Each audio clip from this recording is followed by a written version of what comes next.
जय जय श्री हरि विष्णु। भक्तजनों, आइए सुनते हैं बृहस्पतिवार व्रत की कथा और विधि। सबसे पहले हम विधि को जानते हैं। इस दिन बृहस्पतेश्वर महादेव जी की पूजा होती है। दिन में एक ही समय भोजन करें, पीले वस्त्र धारण करें, पीले पुष्पों को धारण करें। भोजन में चने की दाल होना चाहिए, नमक नहीं खाना चाहिए। पीले रंग का फूल, चने की दाल, पीले कपड़े तथा पीले चंदन से पूजा करनी चाहिए। बृहस्पति देव की पूजन के पश्चात कथा सुननी चाहिए। इस व्रत के करने से बृहस्पति जी अति प्रसन्न होते हैं तथा धन और विद्या का लाभ होता है। स्त्रियों के लिए यह व्रत अति आवश्यक है। इस व्रत में पूजा का है। आइए बृहस्पतिवार व्रत कथा सुनते हैं। प्राचीन समय की बात है। भारत में एक राजा राज्य करता था। वह बड़ा प्रतापी तथा दानी था। वह नित्य प्रति मंदिर में भगवत दर्शन करने जाता था। वह ब्राह्मण और गुरु की सेवा किया करता था। उसके द्वार से कोई भी याचक निराश होकर नहीं लौटता था। वह प्रत्येक गुरुवार को व्रत रखता एवं पूजन करता था। हर दिन गरीबों की सहायता करता था, परंतु सब बातें उसकी रानी को अच्छी नहीं लगती थीं। वह न व्रत करती और न किसी को एक भी पैसा दान में देती थी। वह राजा से भी ऐसा करने को मना किया करती थी। एक समय की बात है कि राजा शिकार खेलने वन को चले गए। घर पर रानी और दासी थी। उस समय गुरु बृहस्पति साधु का रूप धारण कर राजा के दरवाजे पर भिक्षा मांगने आए। साधु ने रानी से भिक्षा मांगी तो कहने लगी, हे साधु महाराज, मैं इस दान और पुण्य से तंग आ गई हूँ। इस कार्य के लिए तो मेरे पतिदेव ही बहुत हैं। अब आप ऐसी कृपा करें कि सारा धन नष्ट हो जाए तथा मैं आराम से रह सकूं। साधु रूपी बृहस्पति देव ने कहा, हे देवी, तुम बड़ी विचित्र हो। संतान और धन से कोई दुखी नहीं होता है, इसको सभी चाहते हैं। पापी भी पुत्र और धन की इच्छा करता है। अगर तुम्हारे पास धन अधिक है तो भूखे मनुष्यों को भोजन कराओ, प्याऊ लगवाओ, ब्राह्मणों को दान दो, धर्मशालाएं बनवाओ, कुआं तालाब, बावड़ी, बाग बगीचे आदि का निर्माण कराओ तथा निर्धनों की कुंवारी कन्याओं का विवाह कराओ। साथ ही यज्ञ आदि करो। इस प्रकार के कर्मों से आपके कुल का और आपका नाम परलोक में भी सार्थक होगा एवं तुम्हें भी स्वर्ग की प्राप्ति होगी। परंतु रानी साधु की इन बातों से खुश नहीं हुई। उसने कहा, हे साधु, मुझे ऐसे धन की आवश्यकता नहीं जिसको मैं अन्य लोगों को दान देती फिरूं तथा जिसको रखने और संभालने में ही मेरा सारा समय नष्ट हो जाए। साधु ने कहा, हे देवी, यदि तुम्हारी ऐसी ही इच्छा है तो जैसा मैं तुम्हें बताता हूँ वैसा ही करना। बृहस्पतिवार के दिन घर आंगन को गोबर से लीपना, अपने केशों को पीली मिट्टी से धोना, केशों को धोते समय स्नान करना, राजा से कहना वह हजामत करवाए, भोजन में मांस मदिरा खाना, कपड़े धोबी के यहाँ धुलने देना। इस प्रकार 7 बृहस्पतिवार करने से तुम्हारा सारा धन नष्ट हो जाएगा। यह कहकर साधु महाराज रूपी बृहस्पति देव अंतर्ध्यान हो गए रानी ने साधु के कहे अनुसार 7 बृहस्पतिवार तक वैसा ही करने का विचार किया। साधु के बताए अनुसार कार्य करते हुए केवल 3 बृहस्पतिवार ही बीते थे कि उसकी समस्त धन संपत्ति नष्ट हो गई।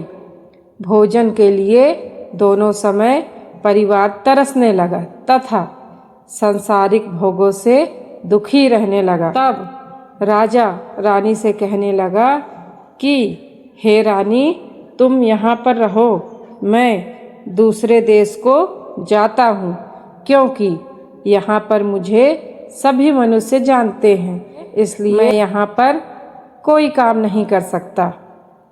मैं अब परदेश जा रहा हूँ, वहाँ कोई काम धंधा करूँगा, शायद हमारे भाग्य बदल जाएं।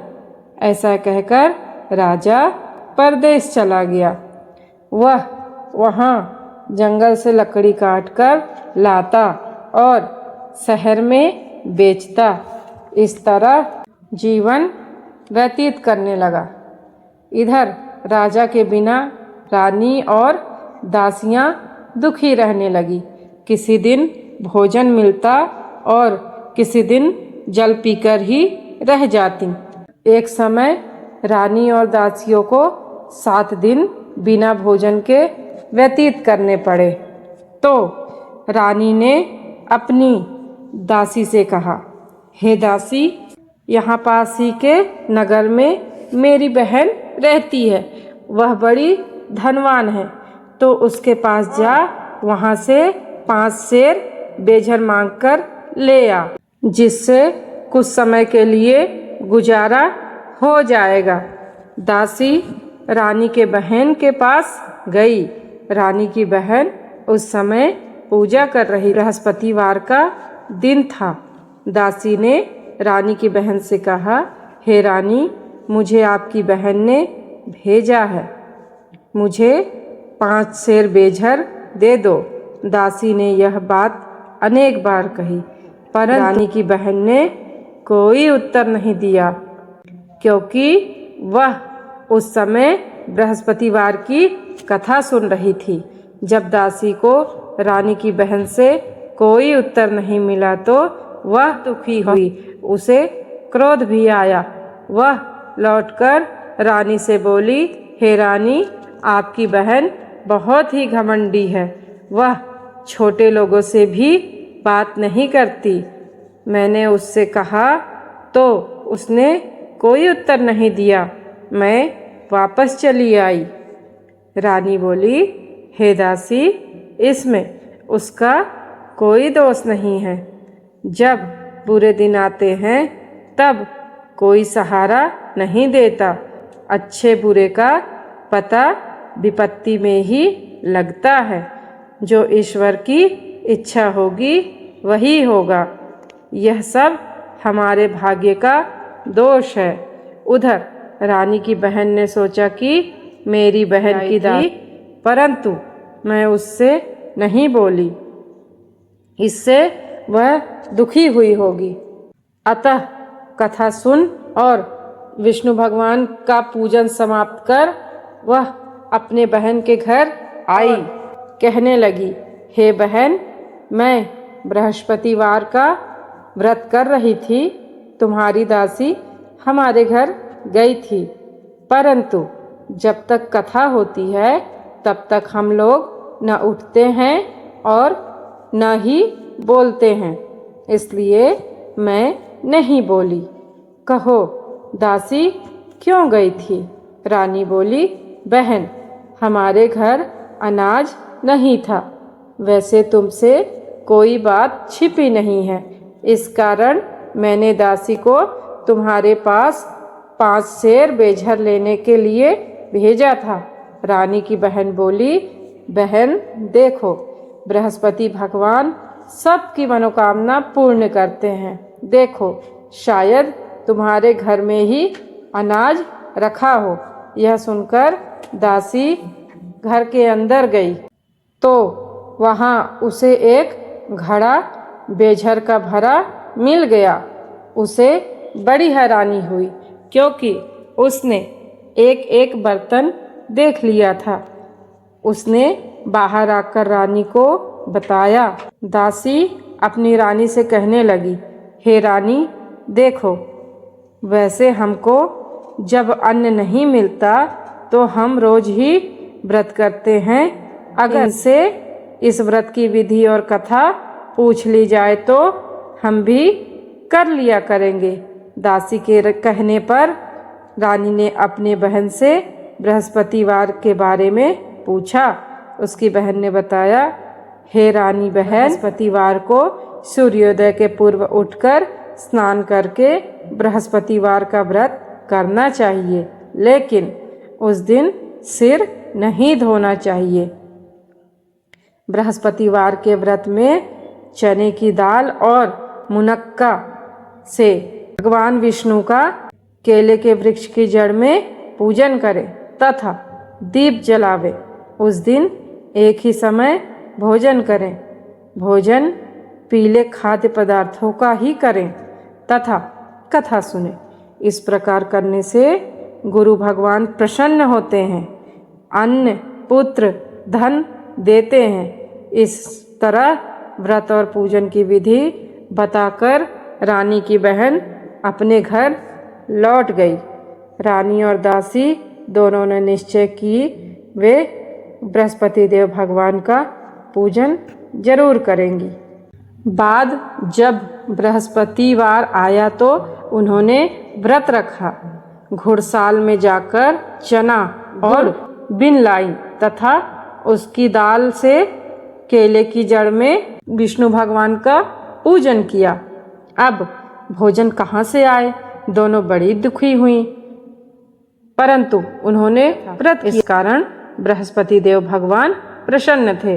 वे एक साधारण व्यक्ति के रूप में 2 थालों में सुंदर पीला भोजन लेकर आए और दासी को देकर बोले, हे दासी, यह भोजन तुम्हारे और रानी के लिए है, तुम दोनों करना। दासी भोजन पाकर बड़ी प्रसन्न हुई और रानी से बोली, रानी जी, भोजन कर लो।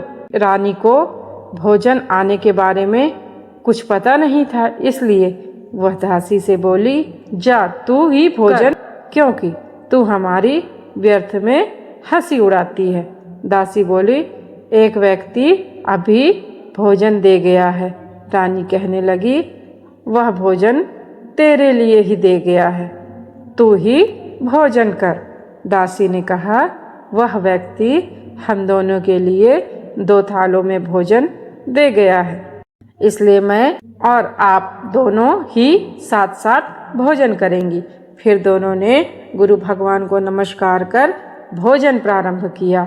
उसके बाद से वे प्रत्येक बृहस्पतिवार को गुरु भगवान का व्रत और पूजन करने लगी। बृहस्पति कृपा से उनके पास धन हो गया, परंतु रानी फिर पहले की तरह से आलस्य करने लगी। तब दासी बोली, देखो रानी, तुम पहले भी इस प्रकार आलस्य कर, तुम्हें धन के रखने में कष्ट होता था, इस कारण सभी धन नष्ट हो गया। अब गुरु भगवान की कृपा से धन मिला है तो फिर तुम्हें आलस्य होता है। बड़ी मुसीबतों के बाद हमने यह धन पाया है, इसलिए हमें दान पुण्य करना चाहिए।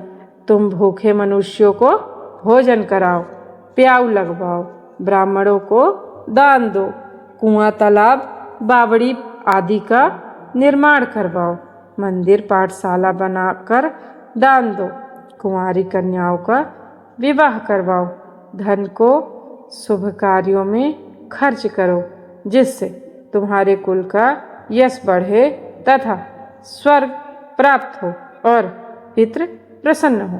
दासी की बात मानकर रानी ने इस प्रकार के कर्म करने प्रारंभ किए, जिससे उनका काफी यश फैल गया।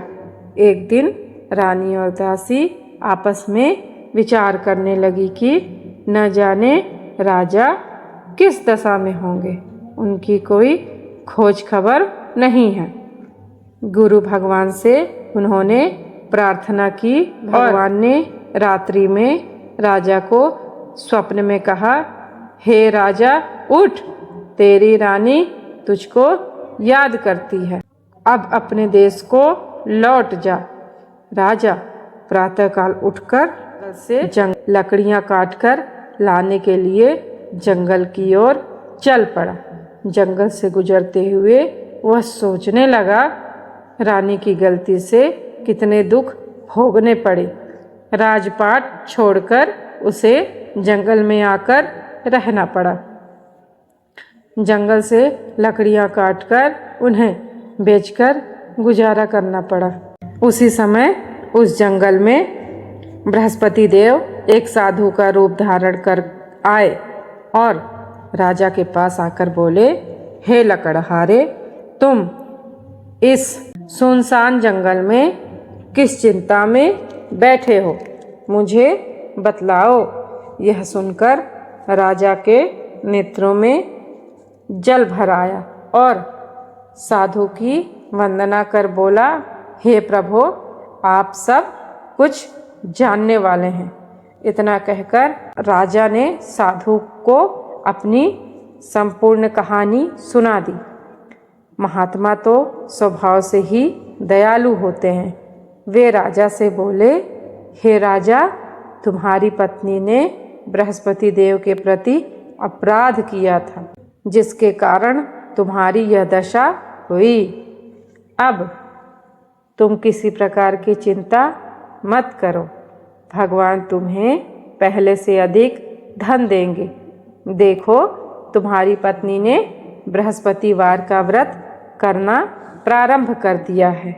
अब तुम भी बृहस्पतिवार का व्रत करके चने की दाल व गुड़ और जल को लोटे में डालकर केले के पत्ते से भगवान विष्णु का पूजा करो, फिर कथा सुनो या कहो।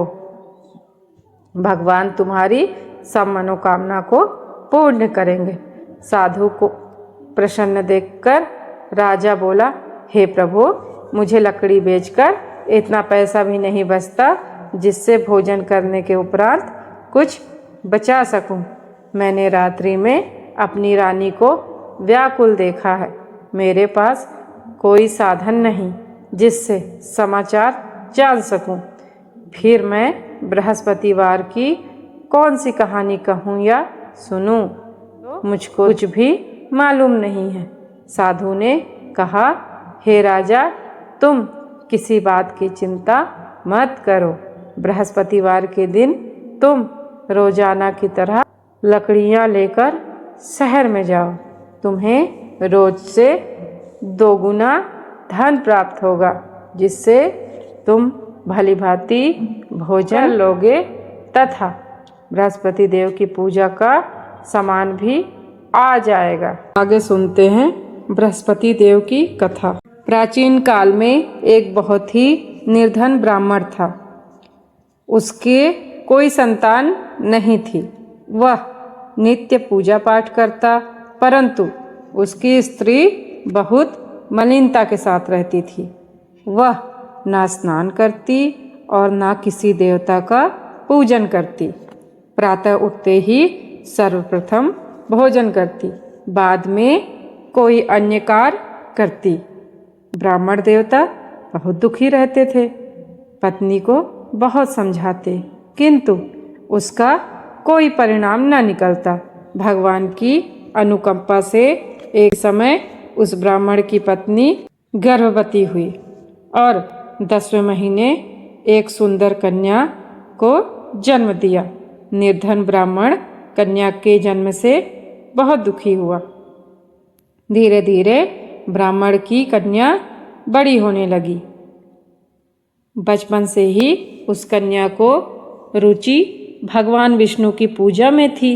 वह प्रातःकाल उठते ही स्नान आदि करके भगवान विष्णु की पूजा करने मंदिर में जाती थी। बृहस्पतिवार को व्रत करके विधिवत पूजा पाठ करती थी। पूजा पाठ के बाद वह पढ़ने के लिए पाठशाला में जाती थी। घर से चलते हुए वह मुट्ठी भर जौ साथ लेकर जाती और पाठशाला के रास्ते में थोड़े थोड़े जौ गिराती। वह जब पाठशाला से लौटती तो जौ के वह दाने सोने में बदले हुए मिलते थे। लड़की सभी सोने के दाने बिन लाती थी। एक दिन जब वह सोने के दानों को कर रही थी तो उसकी माँ ने कहा, बेटी, सोने के दाने साफ करने के लिए सोने का सूप भी होना चाहिए। अगले दिन बृहस्पतिवार था। उसने भगवान बृहस्पति देव की पूजा करते हुए प्रार्थना की, हे भगवान, यदि मैंने आपका व्रत विधि पूर्वक किया हो तो मुझे सोने का सूप दे दो। भगवान बृहस्पति देव ने उसकी मनोकामना पूरी करने का वचन दिया। पाठशाला लौटते समय उसे रास्ते में सोने का सूप पड़ा हुआ मिला। घर लौटकर सोने का सूप अपनी माँ को दिखाकर वह सोने के दाने साफ करने लगी। उसी समय नगर का राजकुमार उसके घर के पास से गुजरा। उस सुंदर लड़की को सोने के सूप में जौ साफ करते देख राजकुमार उस पर मोहित हो गया। महल में लौटकर राजकुमार ने राजा से लड़की के विवाह करने की इच्छा प्रकट की। तो राजा ने ब्राह्मण को महल में बुलाकर राजकुमार से उसकी लड़की के विवाह की बात कही। ब्राह्मण तैयार। धूमधाम से उस लड़की का विवाह राजकुमार से हो गया। दुल्हन बनकर ब्राह्मण की लड़की महल में चली गई। लड़की के चले जाने से ब्राह्मण फिर हो गया। उसे कई कई दिन भोजन भी नहीं मिलता था। बहुत दुखी होकर ब्राह्मण एक दिन अपनी लड़की के पास गया। अपने पिता से निर्धनता का समाचार उसे बहुत सा धन देकर पिता को उसने विदा किया। उस धन से ब्राह्मण के कुछ दिन तो आराम से गुजर गए, लेकिन जल्दी ही फिर भूखों मरने की हालत हो गई। ब्राह्मण लड़की से धन लेने के लिए फिर महल पहुंचा। लड़की ने पिता की बुरी हालत देखकर कहा, पिताजी, आखिर आप कब तक मुझसे धन लेकर जीवन यापन? अगर आप कोई ऐसा उपाय क्यों नहीं करते जिससे आपका घर धन संपत्ति से भर जाए? ब्राह्मण ने कहा, मैंने तेरी माँ को बहुत समझा लिया, पर उसकी समझ में कुछ नहीं आता। उसका फूहड़पन नष्ट हो तो घर की निर्धनता भी दूर हो जाए। सब कुछ सोचकर लड़की ने पिता से कहा, पिताजी, आप कुछ दिनों के लिए माँ को मेरे पास छोड़ जाइए। तब कुछ सोचकर ब्राह्मण पत्नी को लड़की के पास महल में छोड़ आया। लड़की ने अपनी माँ से कहा, माँ, तुम कल प्रातः उठकर स्नान आदि करके भगवान बृहस्पति देव विष्णु जी की पूजा अवश्य करना। पूजा करने से तुम्हारी निर्धनता अवश्य दूर हो जाएगी। लेकिन उसकी माँ ने उसकी कोई बात नहीं मानी। तब क्रोधित होकर लड़की ने अपनी माँ को एक कक्ष में बंद कर दिया। सूर्योदय के समय माँ को उठाकर जबरदस्ती उसे स्नान कराया। मंदिर में ले जाकर भगवान बृहस्पति देव की पूजा कराई। कुछ दिनों तक ऐसा करने से माँ की बुद्धि में परिवर्तन हुआ और वह स्वयं बृहस्पतिवार रखने लगी। उसके व्रत रखने से ब्राह्मण के घर में भगवान विष्णु की अनुकंपा से धन की वर्षा होने लगी। दोनों पति पत्नी धन संपत्ति पाकर आनंद पूर्वक जीवन हुए विष्णु धाम को चले गए। लकड़हारा बने राजा ने उन साधु से भगवान बृहस्पति देव की यह कथा सुनकर बृहस्पतिवार का व्रत करके भगवान विष्णु की उस दिन से उसके सभी कलेश दूर हो गए। लेकिन अगले बृहस्पतिवार को काम काज में अधिक व्यस्त रहने के कारण उसने भगवान बृहस्पति देव जी का नहीं किया। भगवान बृहस्पति देव लकड़हारे से क्रोधित हो गए और उसे भूल की सजा दी।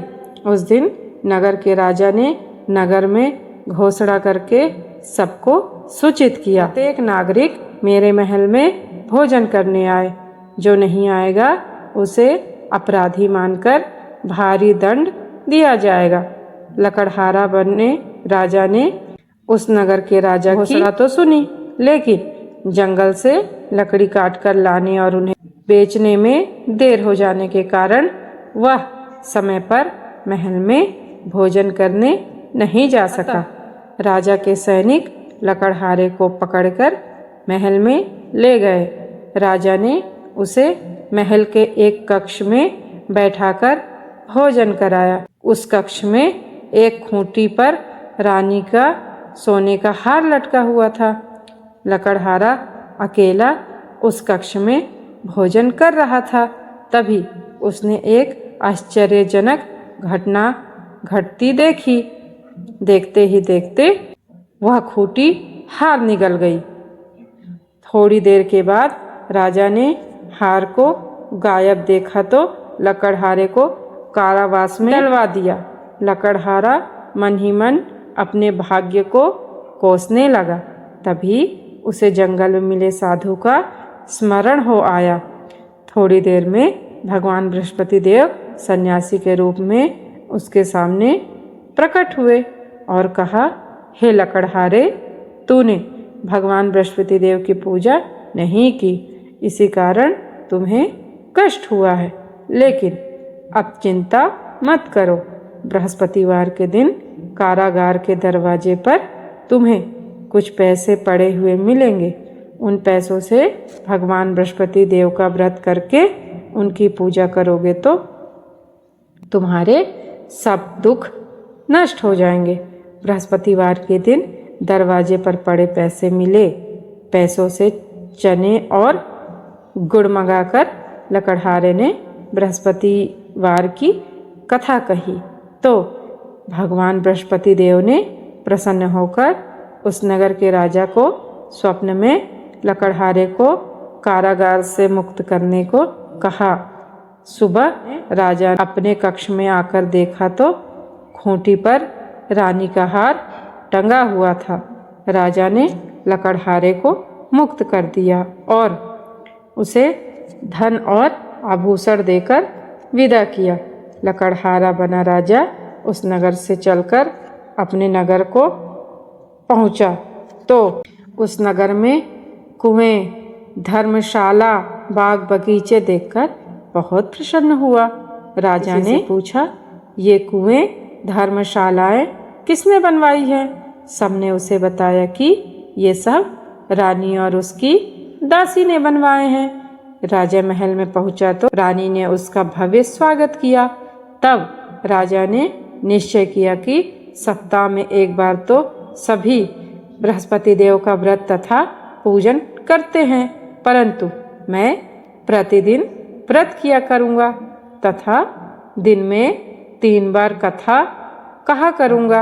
अब राजा हर समय दुशाले में चने की दाल बांधे रहता तथा दिन में 3 बार बृहस्पति देव की कथा कहता। कुछ दिनों बाद राजा को अपनी बहन की याद आई। एक दिन घोड़े पर सवार होकर राजा अपनी बहन से मिलने चल दिया। अभी राजा नगर के बाहर ही पहुंचा था कि उसने कुछ लोगों को एक शव को ले जाते हुए देखा।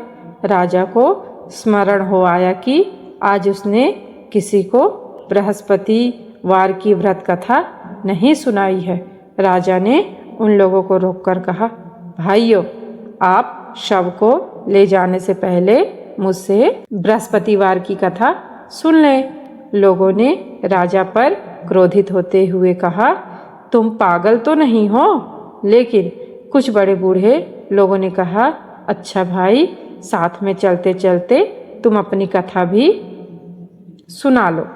राजा ने चलते हुए आधी कथा ही सुनाई थी कि शव हिलने लगा। राजा के पूरी कथा सुनाते ही शव उठकर बैठ गया। लोगों ने हैरानी से दांतों तले उंगली दबाई और अगले बृहस्पतिवार से भगवान बृहस्पति देव का व्रत करने व कथा सुनने का निश्चय कर लिया।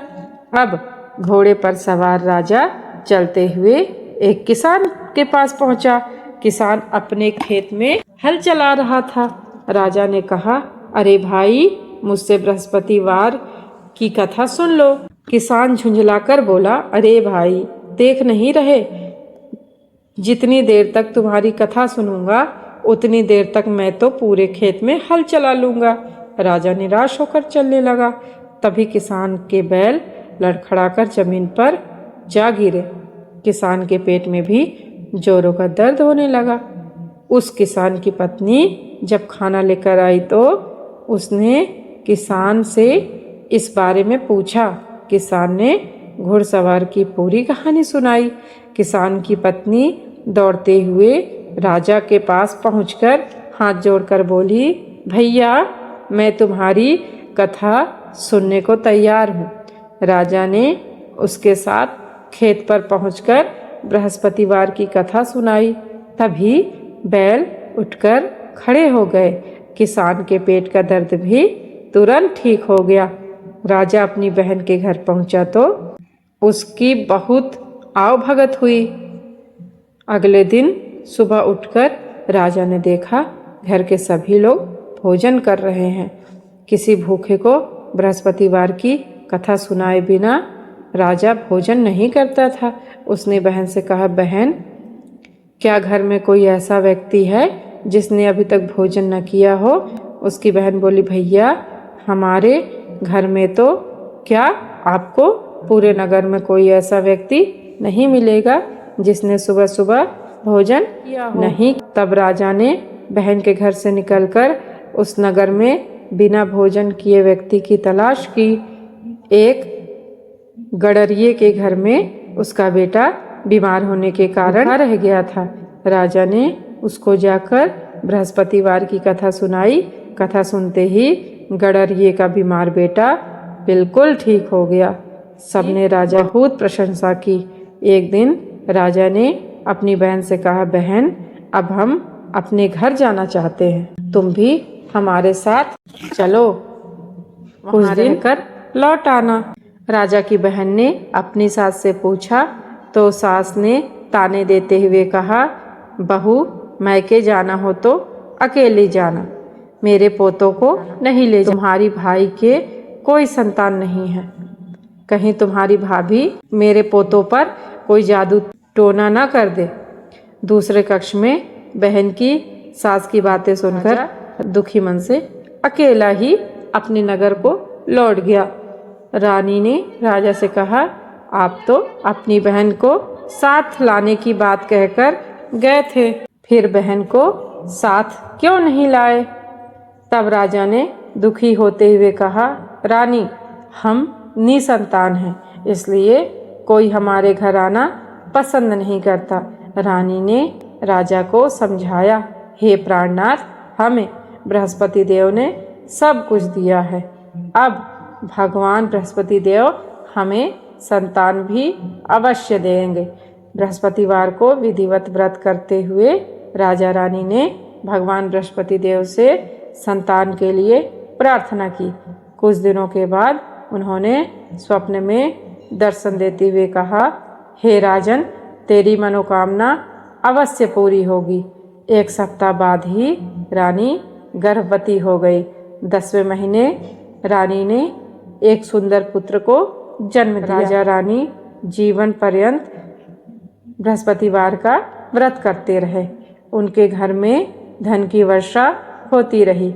इस तरह आनंद पूर्वक जीवन यापन करते राजा रानी भगवान बृहस्पति देव की अनुकंपा से मोक्ष को प्राप्त करके सीधे बैकुंठ धाम पहुंच गए। बृहस्पतिवार को विधिवत व्रत करके जो इस भगवान विष्णु की पूजा करते हैं, भगवान उनकी सभी मनोकामना पूर्ण करते हैं। प्रेम से बोलो बृहस्पति देव भगवान की जय, बोलो विष्णु भगवान की जय, बोलो लक्ष्मी माता की जय, बोलो सर्व देवी देवताओं की जय। आइए हम सब साथ मिलकर बृहस्पति देव की आरती करते हैं।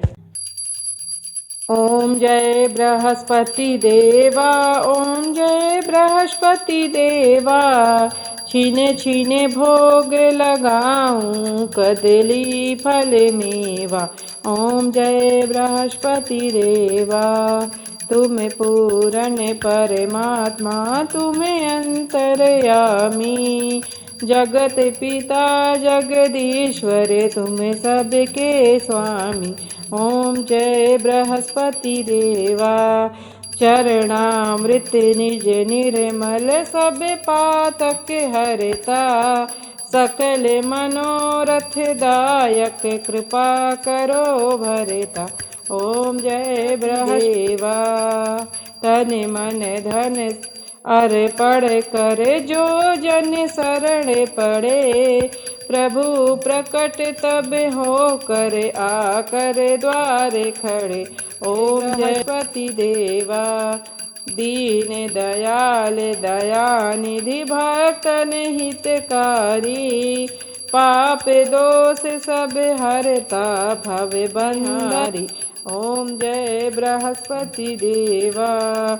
सकल मनोरथ दायक, सब संशय हारी, विषय विकार मिटाओ, संतन सुखकारी। ओम जय बृहस्पति देवा।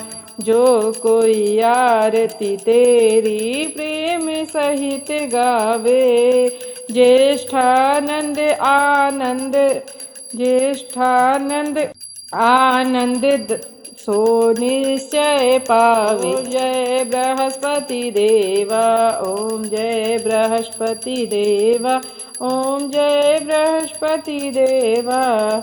छीने छीने भोग लगाऊं कदली फल मेवा। ओम जय बृहस्पति देवा। प्रेम से बोलो बृहस्पति देव भगवान की जय। बोलो विष्णु भगवान जी की जय। बोलो लक्ष्मी माता की जय। सर्व देवी देवताओं की जय।